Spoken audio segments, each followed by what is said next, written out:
નમસ્કાર વિદ્યાર્થી મિત્રો, સ્વાગત છે આપ સર્વનું તમારી પોતાની યુટ્યુબ ચેનલ ઓશિયન કોચિંગ ક્લાસીસમાં।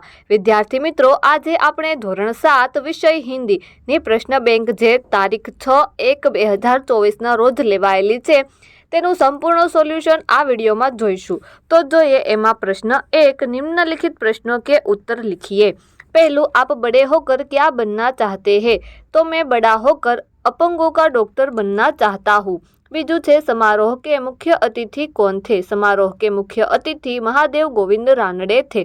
कौन सी स्त्री का बेटा गंधर्वसा गायक था? तो पहली स्त्री का बेटा गंधर्वसा गायक था। ત્યારબાદ ચોથું, अपने पाँव चलकर बेटी क्या करेगी? अपने पाँव चलकर बेटी दुनिया को देखेगी।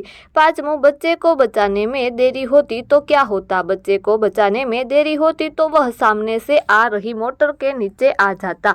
ત્યારબાદ છે વિભાગ 2, એમાં પહેલું, तितली बनकर बेटी क्या करेगी? જવાબ તમે મિત્રો જોઈ શકો છો। બીજું છે, किसे ढूंढने के लिए पूरी टीम लग गई?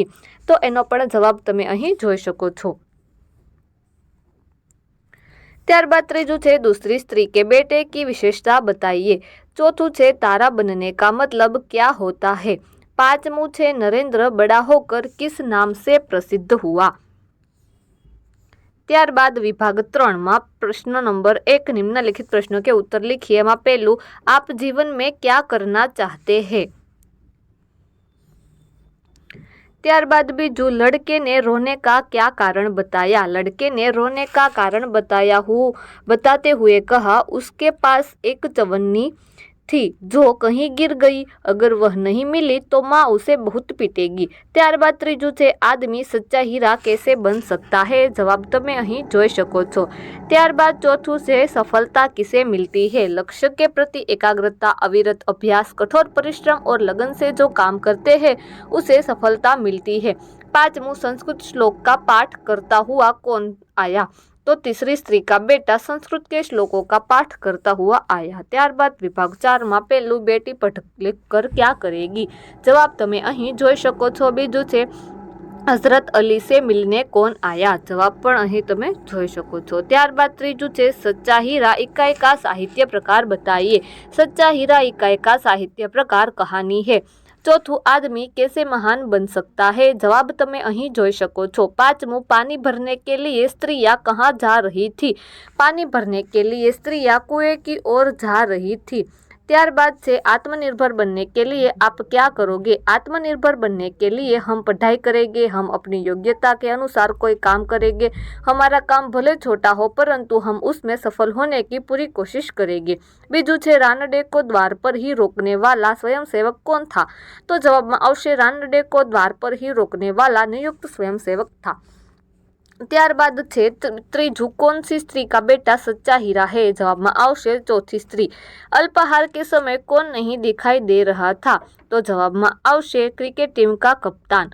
ત્યારબાદ पांचवुं, वृद्ध महिला ने स्त्रियों की बात सुनकर क्या कहा? तो वृद्ध महिला ने कहा कि चौथी स्त्री के बेटे को सच्चा हीरा है।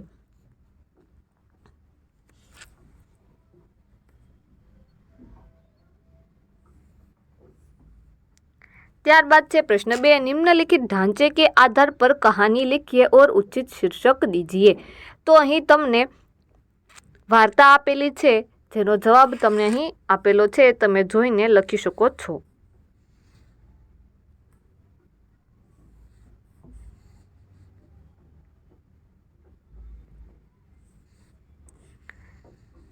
ત્યારબાદ બીજી વાર્તા પણ આપેલી છે, એક બુઢા કિસાન વાળે, તો એનો પણ તમે અહીં વાર્તા અને એની શીખ પણ જોઈ શકો છો।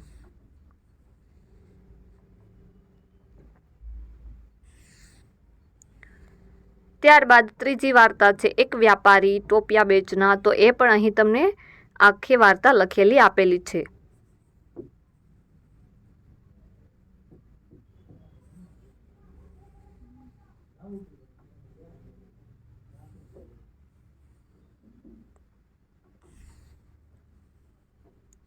ત્યારબાદ એક રાજા લડાઈ મેં હારના, એની વાર્તા પણ અહીં તમને આપેલી છે।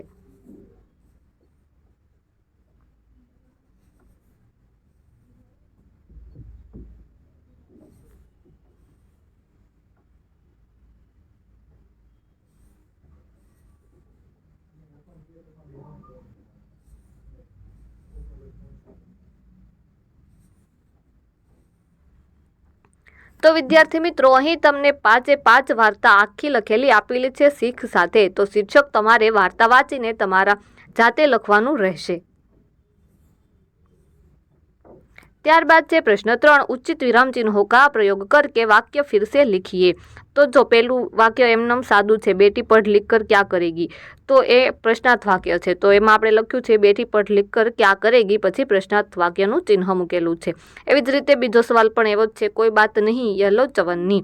ત્રીજું, કઈ વિશ્વ રેકોર્ડ ઉસકે કદમ ચૂમને લગે. એવી જ રીતે તમે અહીં જોઈ શકો છો, યોગ્ય વિરામ ચિહ્નો મૂકીને વાક્યો ફરીથી બનાવેલા છે. તો તમારે પણ પરીક્ષામાં આવી રીતે વાક્યો બનાવવાના રહેશે.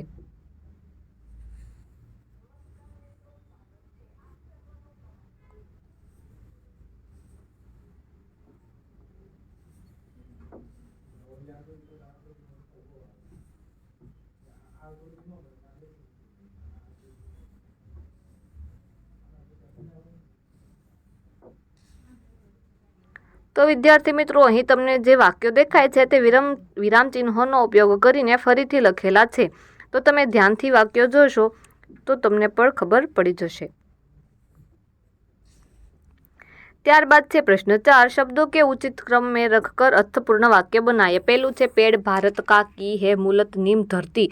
તો वाक्य આવી રીતે બનશે, नीम मूलत भारत की धरती का पेड़ है. બીજું છે वेदांत पढ़ने में काफ़ी तेज है. ત્રીજું, बहन यह मेरा पुत्र है. चौथું, मेरे पास तो निमंत्रण पत्र नहीं है.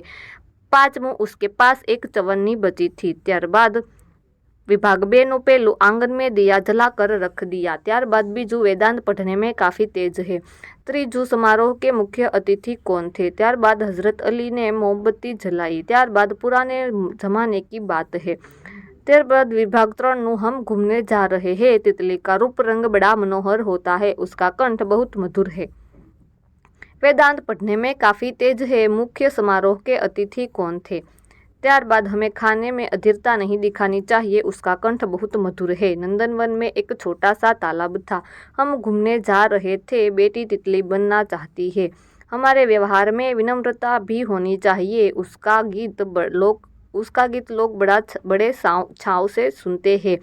मेरे बेटे की बराबरी कोई नहीं कर सकता. तारा रात को निकलता है, हमारे पास फूलों की टोकरी है.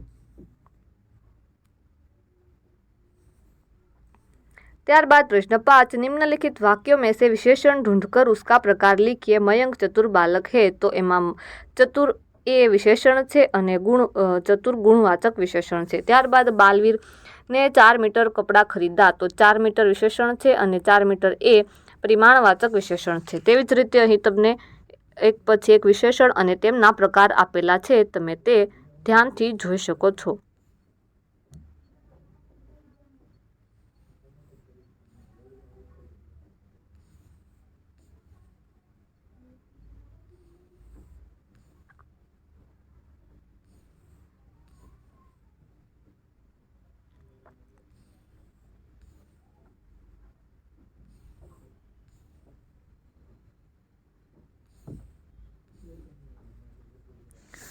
તો વિદ્યાર્થી મિત્રો, વિડીયો જોયો હોય તો લાઇક, શેર અને સબસ્ક્રાઈબ કરો તથા તમારા મિત્રો અને સગા સંબંધીઓને વિડીયો શેર કરો.